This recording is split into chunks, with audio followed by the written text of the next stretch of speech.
और चलिए एक बड़ी अपडेट आपको बता दें, किसानों का आज दिल्ली चलो मार्च आंदोलन शुरू हो रहा है। किसान संगठन आज दिल्ली कूच कर रहे हैं। एमएसपी पर कानून बनाने की मांग को लेकर प्रदर्शन किया जा रहा है। आंदोलन के मद्देनजर प्रशासन भी पूरी तरह से अलर्ट पर है। तो पुलिस ने दिल्ली के बॉर्डर को सील कर दिया है। गाजीपुर, टीकरी, सिंधु बॉर्डर पर बैरिकेडिंग लगाई गई है। लोहे के कंटीले तार लगाकर सुरक्षा के पुख्ता इंतजाम किए गए हैं। तो सुरक्षा के मद्देनजर राजधानी में धारा 144 भी लागू कर दी गई है। तो इधर जाम से बचने के लिए ट्रैफिक एडवाइजरी भी जारी की गई है। साथ ही साथ इमरजेंसी में एम्बुलेंस के लिए वैकल्पिक मार्ग खोले हैं। तो 11 अतिरिक्त कंपनियों को भी बॉर्डर्स पर तैनात किया गया है। तो आज किसानों का दिल्ली कूच है। अन्नदाता से सरकार की बात नहीं बन पाई है और किसान अपनी मांगों को लेकर एक बार फिर से कर्ज माफी और एमएसपी को लेकर आमने सामने नजर आएंगे। तो एक बार फिर से किसान आंदोलन शुरू होने जा रहा है, लेकिन सबसे बड़ा सवाल यही है कि आखिर इस आंदोलन का समाधान कब निकलेगा। क्या इसी तरह आंदोलन होते रहेंगे?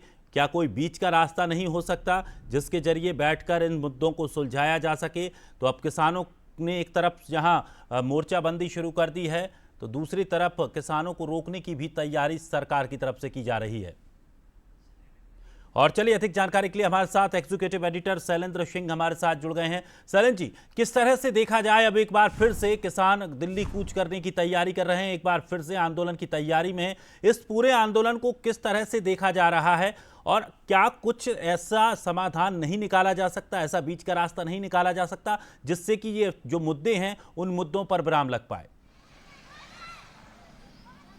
देखिए दिनेश, ये इसकी टाइमिंग को समझना होगा। जब लोकसभा चुनाव को 4 महीने बाकी हैं और ये किसान आंदोलन एक बार फिर छिड़ रहा है। दिल्ली में आज काफ़ी तनाव है और चारों तरफ से ट्रैक्टर रैली के जरिए किसान पहुंचने की तैयारी कर रहे हैं। तो इसकी टाइमिंग ये समझिए कि इसको हम किसान आंदोलन 2.0 कह सकते हैं। जो किसान आंदोलन 2019 और 20 में छिड़ा था, जो 1 साल तक चला था, उसी का एक वर्जन, हम दूसरा वर्जन इसको कह सकते हैं।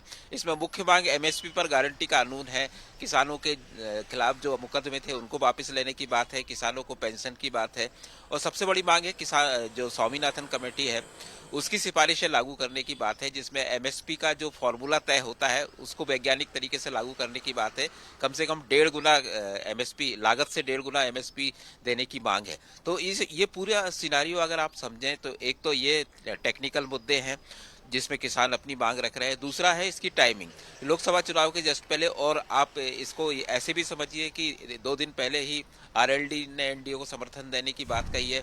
और देखिए, पूरे भारत में अगर सबसे बड़ा किसानों का सेंटर है जहाँ से किसानों की राजनीति चलती है तो पश्चिमी उत्तर प्रदेश ही है और उत्तर प्रदेश में ही आरएलडी का होल्ड है। तो कुल मिलाकर ये कहा जा सकता है कि इसके पीछे सियासत भी है, क्योंकि अगर आरएलडी एनडीए के साथ आती है तो कहीं ना कहीं किसानों का समर्थन एक तरह से बीजेपी को जाता है। तो कुछ ऐसी ताकतें जरूर है या कुछ किसान संगठन है, क्योंकि किसानों के संगठन में आपसी राजनीति भी है जो दूसरे तरफ से राजनीति होती है। तो ये कुल मिलाकर इसमें सियासत भी है, लेकिन किसानों के मुद्दे तो है ही, इसको बिल्कुल नकारा नहीं जा सकता। खासतौर से एमएसपी को 1.5 गुना करने वाली बात है, किसानों को पेंशन वाली बात है। और आप देखेंगे कि जो आंदोलन 2021 में 1 साल चला था और उसके बाद खत्म हुआ था, जबकि 3 किसान बिलों को वापस लेना पड़ा था सरकार को, तो किसानों के हौसले तो बुलंद हैं ही, क्योंकि पिछले बार सरकार को बैकफुट आने पर मजबूर किया था। और अब चूंकि चुनाव है पास में, तो किसानों को पूरी उम्मीद है कि इस बार भी कुछ हो सकता है।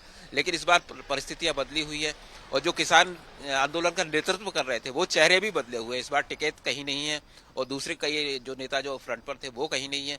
कुछ नए लीडर्स उभरे हैं और संयुक्त किसान मोर्चे के जरिए ये पूरा आंदोलन किया जा रहा है। 17 फरवरी को भारत बंद का भी आह्वान किया गया है और खासतौर से उत्तर भारत के राज्यों में इसका असर ज्यादा देखने को मिलेगा, क्योंकि आपने देखा होगा मध्य प्रदेश से भी कई गिरफ्तारियां कल हुई है। तो आने वाले कुछ दिनों में ये निश्चित रूप से खबरों के केंद्र में रहने वाला है किसान आंदोलन, क्योंकि ये बड़ा वोट बैंक भी है और किसानों की जुनून जो समस्याएं हैं वो तो है ही। जी दिनेश, निश्चित तौर पर ये आंदोलन तो शुरू हो रहा है, लेकिन इसका समाधान निकालना बेहद ज़रूरी है, क्योंकि किसानों की कुछ ऐसी मांगें हैं जो निश्चित तौर पर केंद्र सरकार ने पहले भी कहा था कि इन मांगों पर विचार किया जाएगा, लेकिन उन पर फिर चर्चाएं नहीं की गई हैं। अब देखना होगा कितना प्रभाव इस आंदोलन का पड़ने वाला है। बहुत बहुत शुक्रिया हमारे साथ जुड़ने के लिए। और चलिए अब खबर